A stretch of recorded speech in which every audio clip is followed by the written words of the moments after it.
I was and I am too big to ride roller coasters. And pretty much everything else. I love theme parks. I have for most of my life. And something has got to change. I've done the Walk of Shame more than once. A few times on a few different rides and a few different parks. And at the age of 58, I have decided enough is enough. The wait is going. The wait has started to go, and now it's going. The rest of it is going. And I am going to get on every single ride I've wanted to ride in the last 20 years or more. This video explains where I've been and where I'm going. Thanks for watching. Welcome to Park Spectre. If you've never been here before, I'm Mark Logan. I am your host? Jeez. I'm just someone who has rediscovered their love of amusement parks, theme parks, and rides, thrill rides. Not just thrill rides, pretty much all rides. I first became enamored with fairs and fairgrounds when I was, I don't know, 6 or 7, when I was about so high. Of course, so high, you don't know. I could be on a really high chair, and that high could be 6.5 foot. It isn't. It's a fairly short chair, not too short. I don't want you to think I'm on a very small 3-legged stool. That would not be good for my back or just about any other part of my body. So no, just an average kind of computer chair. And so I wasn't very big. There was a field at the end of my street, and twice a year that field would be filled with the sounds and the smells and the excitement of the fair. And we had a travelling fair that turned up to that field twice a year in, year out, often with the same core rides. You know the thing. You've got the kiddie rides, and then you've got dodgems, you've got a twister, scrambler, whatever the people call them nowadays. Something like paratroopers. You'd have a ghost train or a haunted house, possibly a fun house. You might have a big wheel. You might have an octopus. You get the idea. It was a small-ish travelling fair. I remember winning a goldfish. Now I look back and think, that was no life for that goldfish. It's terrible to think that people were winning goldfish. Live creatures. Have a live creature. It was the 1970s, ladies and gentlemen. Things have thankfully moved on. Yeah, I remember getting a goldfish and going home and getting, I don't know why. Weirdly enough, we had a goldfish bowl, but no goldfish. I mean, that probably has its own story to tell. Why did we have a fish bowl? Why do we have a goldfish bowl in 1970? I don't know, 4, I would guess. I presume it's because previously there'd been a goldfish, probably one from a previous fair. I seem to recollect, actually, you could buy goldfish bowls from the fairground, which is, they probably did quite a brisk business in when people, the kids went home with a see-through plastic bag with some water and a bemused goldfish going, well, this has changed, swimming around inside it. So I would imagine they probably sold a lot of those at fairgrounds. It was probably quite a lucrative income stream. Anyway, I digress. That's where I learned to love fairgrounds. And I used to go there, and I used to, from the minute the first fairground truck turned up, because, you know, back then, obviously, no internet. These, you know, fairs never advertised on TV or anything. There'd probably be something in the paper. I may have heard my parents talking about the fair coming, probably not. But I can assure you, from the time the first truck came down the road, and the first fairground truck, whether it was pulling a ride or not, or whether it was pulling a caravan, all of the kids in the area knew that the fair was there. And everybody would just go and encamp in the fields, especially if it was around, you know, school holidays or weekends. And they would just sit there, and normally on a Sunday or possibly a Monday, Sunday or Monday, you would watch the fair being built. Throughout my childhood, we went to Blackpool Pleasure Beach every year, often twice a year.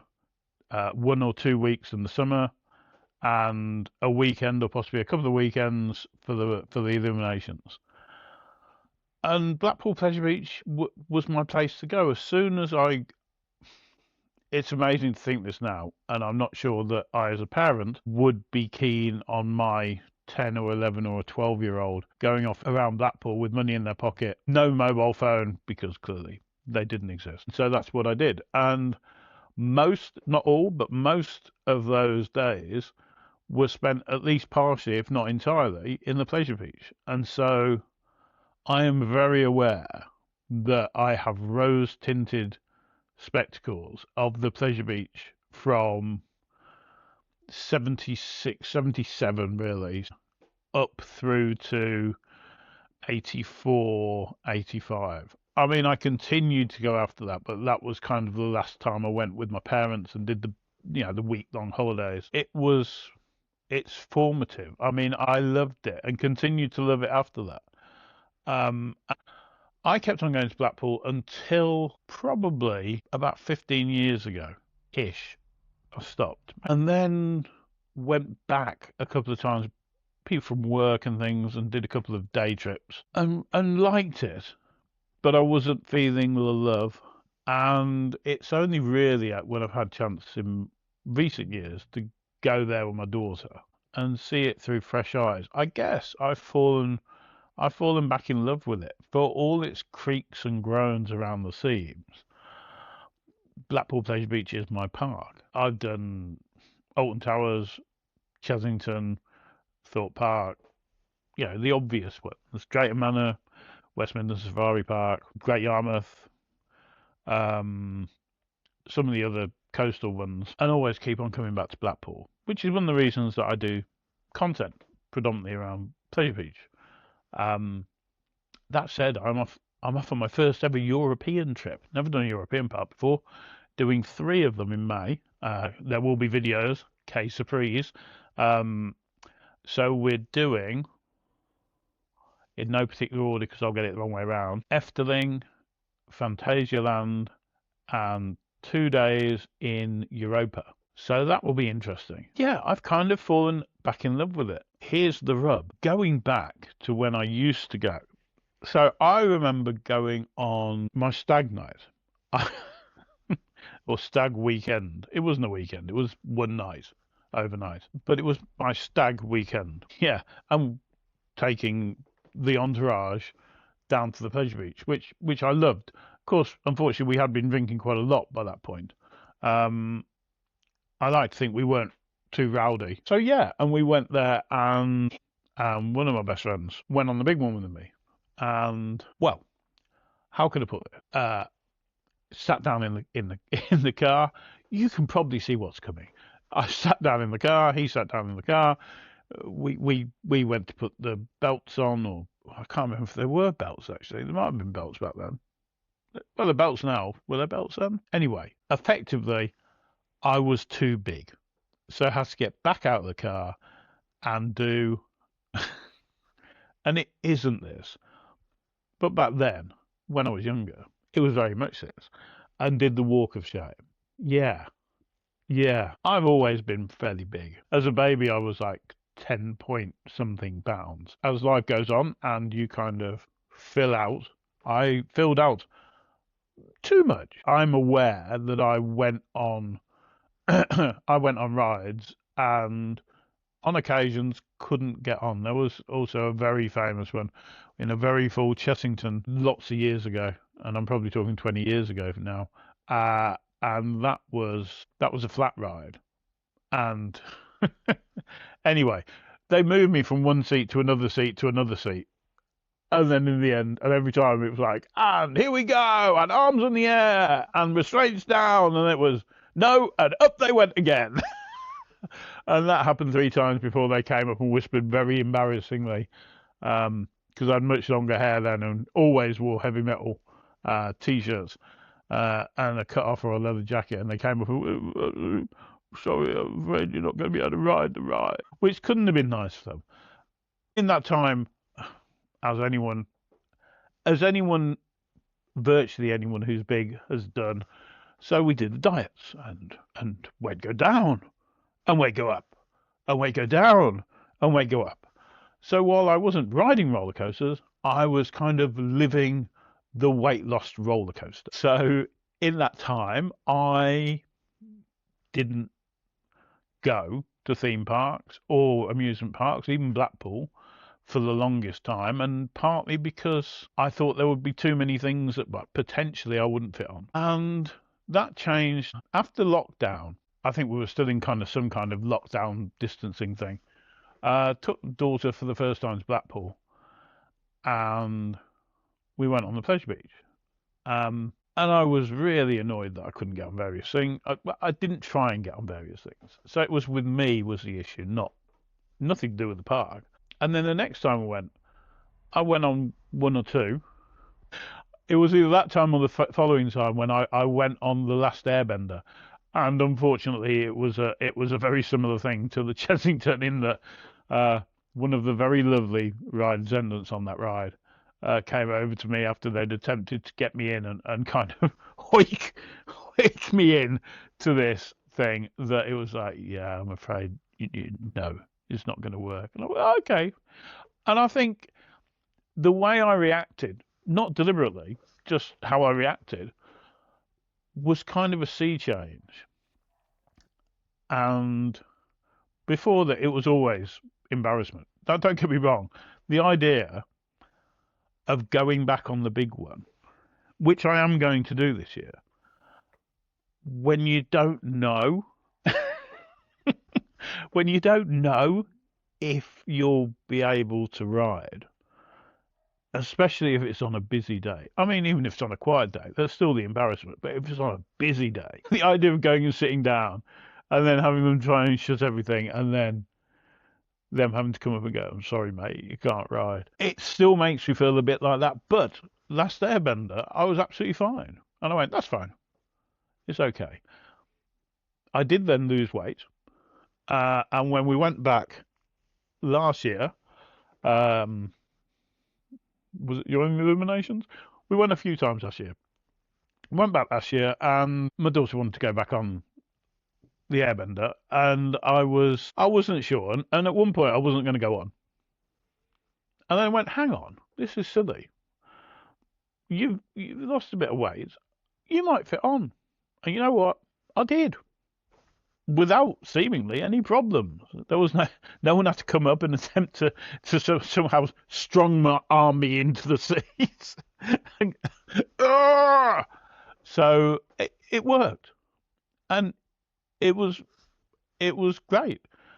And later that day, we went on because I'd always wanted to do this. We all went on the Grand National because I loved the idea of Nash. Has always been my favourite ride since the first time I went on it, which was about 50 years ago, 50 years ago. My mum took me on it, and I've loved it ever since. I mean, that first ride was like, oh my God, what is this?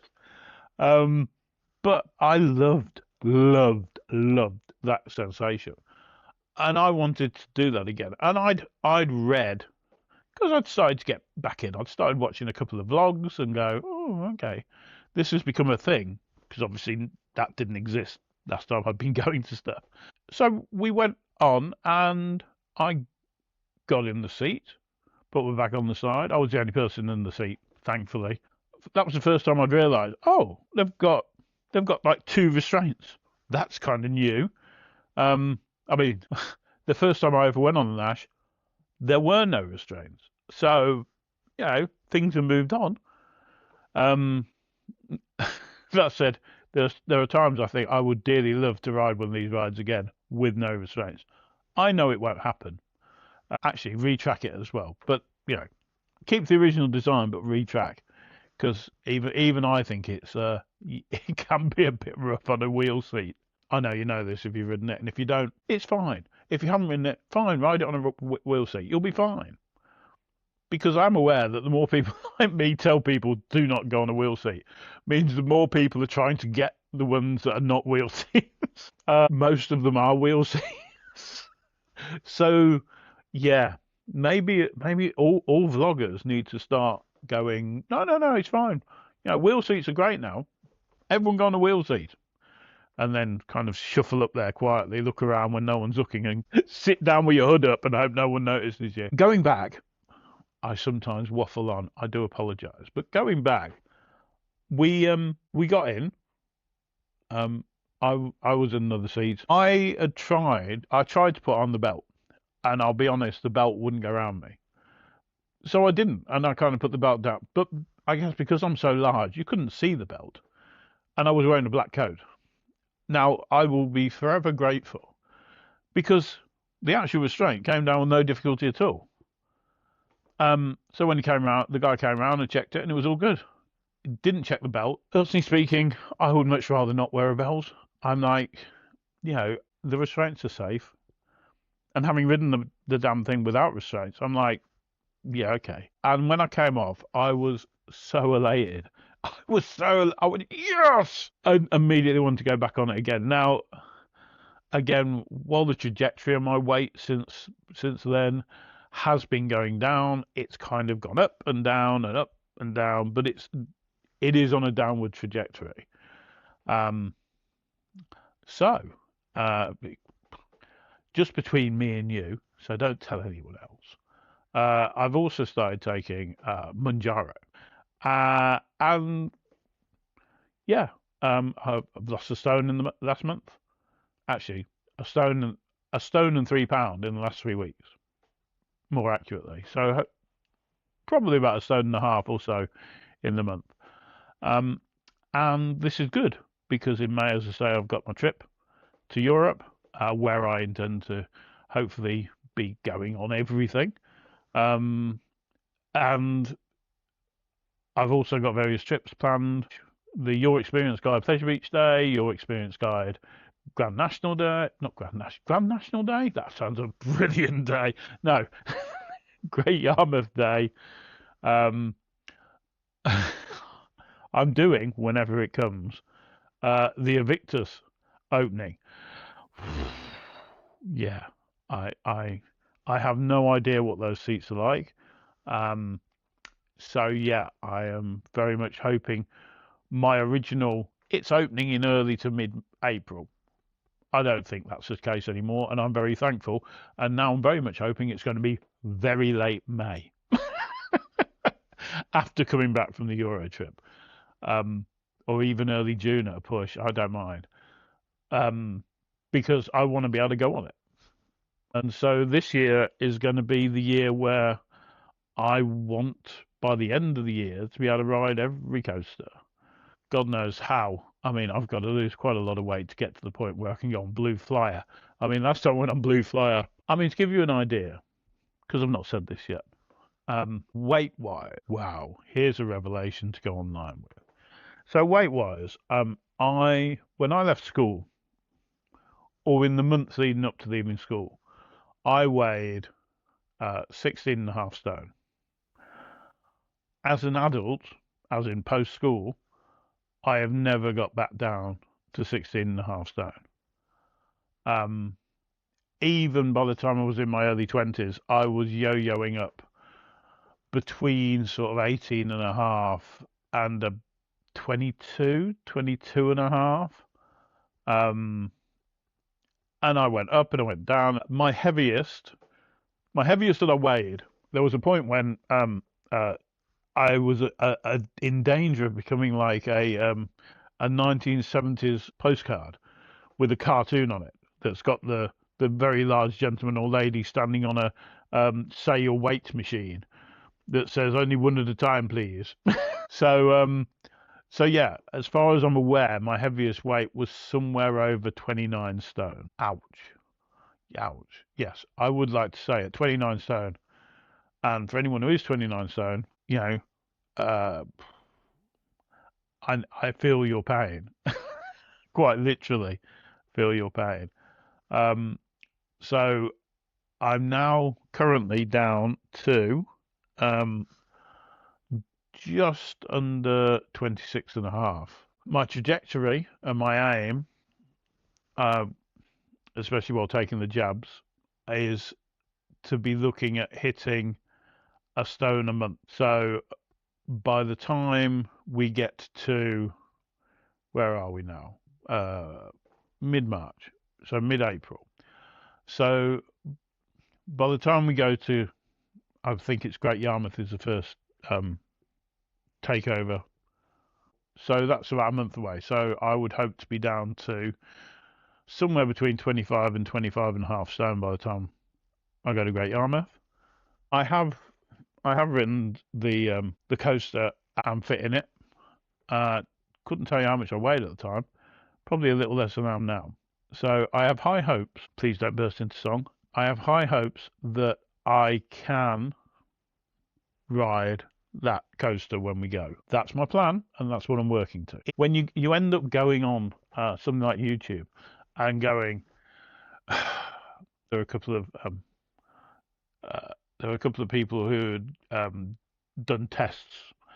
The difficulty is with being large or fat or overweight, delete as appropriate, is depending on your height, and I guess depending on your general size and skeletal build, etc., is how you carry that weight and where you carry that weight. I mean, I'm kind of lucky that I'm, 6'1", so while I'm clearly fat, big, it's not like I'm 5'6". I'm the same weight, at which point I would be, well, rounder. I'm going out, I'm exercising more, I'm eating better, and I'm hoping with the help of the jabs that I will be able to hit these points. But by the end of the season, my plan is to go on Blackpool Pleasure Beach and ride every coaster at Blackpool Pleasure Beach. Now that sounds like nothing to most people, but for me, I think it will be the point when I go, okay, Blackpool today, tomorrow, the world, or something like that. I know some people don't agree with people taking these jabs, fat jabs I call them. Although once a week I say it's time for me to get stabbed now. Yeah, well, there's been a few people in my life who would probably have liked that idea, but yeah. So a few side effects, but nothing terrible. And yeah, the proof is in the pudding. Or better still, the proof is in not wanting to eat a pudding. So yeah, my journey has restarted, and you know, both being large, being this size, and being this age, because, and you probably guessed it, he must be, good Lord, how old must he be? He's talking about going to the Pleasure Beach in the mid-1970s. Good God, man. Fairgrounds in the early 70s. So yeah, so I'm, for my sins, and there have been a few, I am 58, and heading towards 60, I am aware, and I'm sure, as we all get older, we will all get more aches, pains, and various medical maladies. If you're not 50 yet, you may have been lucky and not had any of these. They will come. Now, I've got osteoarthritis.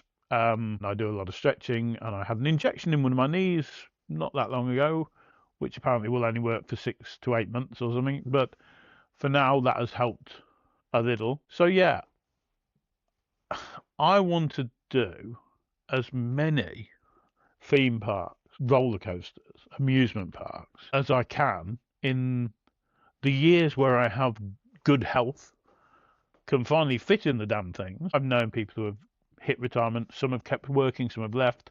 But as I come up to that point and I'm looking and seeing, retiring from the day job, the current day job, getting closer. I mean, it's still a few years away, but it's not many years away now. I'm aware there are not many people in their 70s that are still riding roller coasters and other rides. That said, when I've been looking at doing this video, and I'm aware it might be a little bitty, and when I come to edit it, or don't edit it, I don't know, I may post this in its entirety, in which case, forgive my ramblings. But I think of Doris Thompson, for years a matriarch of Pleasure Beach. And I have to say, I always took my hat off to that lady in that in her 70s, 80s, possibly even older, she was still doing rides. I mean, I have no idea how old she would have been when PlayStation first opened, but she went up on that PlayStation ride, and that footage, I'm literally like, oh my god, is she okay? Um, she she I remember seeing an interview with her, and I think it's on somewhere on YouTube, where she mentions that her favourite ride now is, or at the time, obviously she's passed away, but at the time was Avalanche. And I've always loved Avalanche, partly because I've always been able to fit in it. You know, the one roller coaster at Pleasure Beach that I 100%, to be fair, steeplechase as well. Um, but Avalanche, lots of room. Even if there are two of you, lots of room. Everyone fits in Avalanche. One of the reasons we should, you know, if Pleasure Beach ever decides to try and get rid of it, we should do a please save Avalanche because big people fit in it too campaign. I think they're quite fond of that. I think they're fond of steeplechase as well. So today I find myself in the position where I am losing weight. I have an aim. I want to get on everything. And I understand on that journey, especially in the next 3 months, 4 months, I am no doubt going to have probably several times when I'm going to have that rather embarrassed, often much younger ride attendant sidle over to me and say, oh, I'm very sorry, but. And I'll just smile and go, look, it's perfectly fine. I'm not on it today, maybe next month, but I'll be back. Not in an Arnold Schwarzenegger 1984 Terminator way, and certainly not in one of his subsequent Last Action Hero ways. But definitely, I will be back, and I'm going to ride them all, and I'm going to post about it, including if I don't get on. Still gives me a little the idea of doing the walk of shame. I see I've got, I mean, hopefully, a lot of years left before I have to stop riding these things. But I like to think I've got at least 10 or 15 years. And I want to ride the hell out of those things because they won't be here forever any more than we will be here forever. Even when rides are listed, I'm in favour. I know not everyone is. But even when they are, one day, these rides won't work anymore. They'll be deemed unsafe, uninsurable. They will be just too expensive to maintain. These things, in some cases, have run for 100 years. And I guess if you keep on replacing all the wood and and you're keeping up and you retrack it every however many decades, they'll probably run for another 100 years. Rather like Hill House and the Haunting of Hill House. You know, the Grand National has stood for 90 years. It may stand for 90 more. And what rides there? Rides alone. Haunting of Hill House, Shirley Jackson. Love the book. Adore the 1963 Robert Wise film. Oh my God. Been to the house. Ah, superb. Hotel now. Anyway, I digress again. So, I am going to be doing a monthly probably. I'm not going to do a weekly blog on where I'm getting to on my weight or where I'm getting to with riding coasters, but I'm going to do an overview once a month. And my aim is by the end of the season, which, well, is going to be the end of October, isn't it? With all the Halloween events. By the end of the season, I want to be able to ride every roller coaster in Blackpool. And then by next year, if not this year, I want to be able to ride every roller coaster in the Merlin Park. I know there are some coasters that are difficult to fit in if you're considerably smaller than me, but I'm on that journey. And if I need to get back down to my schoolboy 16-year-old weight of 16.5 stone to get on these things, so be it. So be it. It's only another 10 stone. Why not? So, there. I've tried to share with you my journey. I've tried to be as honest as I can. If you've got any questions, if you want to leave derogatory comments, it's up to you. I'd love to hear from you. Post down below. As I say, these are not going to be part of my normal vlogging. I'm aware I gave it a few months off, and now I'm off to Blackpool on Saturday. Let's see whether I'm going to get on anything, but I'm off there. Come back. Check it out. If you're on your own weight loss journey, what are your reasons? What are your goals? I think these things are much easier if you've got a goal. What do you want to achieve? What do you want? What drives you? For me, a lot of this is about wanting to go back and fall in love with parks all over again. I want to celebrate. I want to be part of that celebration. I want to be fully part of that celebration. And I want to get on the Victus. And you know what? If I go on opening day to that event and I don't fit, so be it. But you know what? That'll make me want to double my efforts, redouble my efforts. And eventually, I'll get on it. I have to say, part of me desperately wishes, and I know it's not going to happen because it hasn't up to now, part of me desperately wishes that Blackpool would actually put in some tester seats. Because then you'd kind of know, at least you'd be fairly sure you were or you weren't. But you know what? It's fine. This is quite therapeutic. I hope you've got something from this, even if it's just put you to sleep. If it put you to sleep, I was about to say, give us a like, but don't wake yourself up. Don't put yourself out. Shh. You just get some sleep. So, I'm Mark Logan. This has been Park Spectre. This is my mission statement for 2026. And until next time, I will see you on the parks. Bye.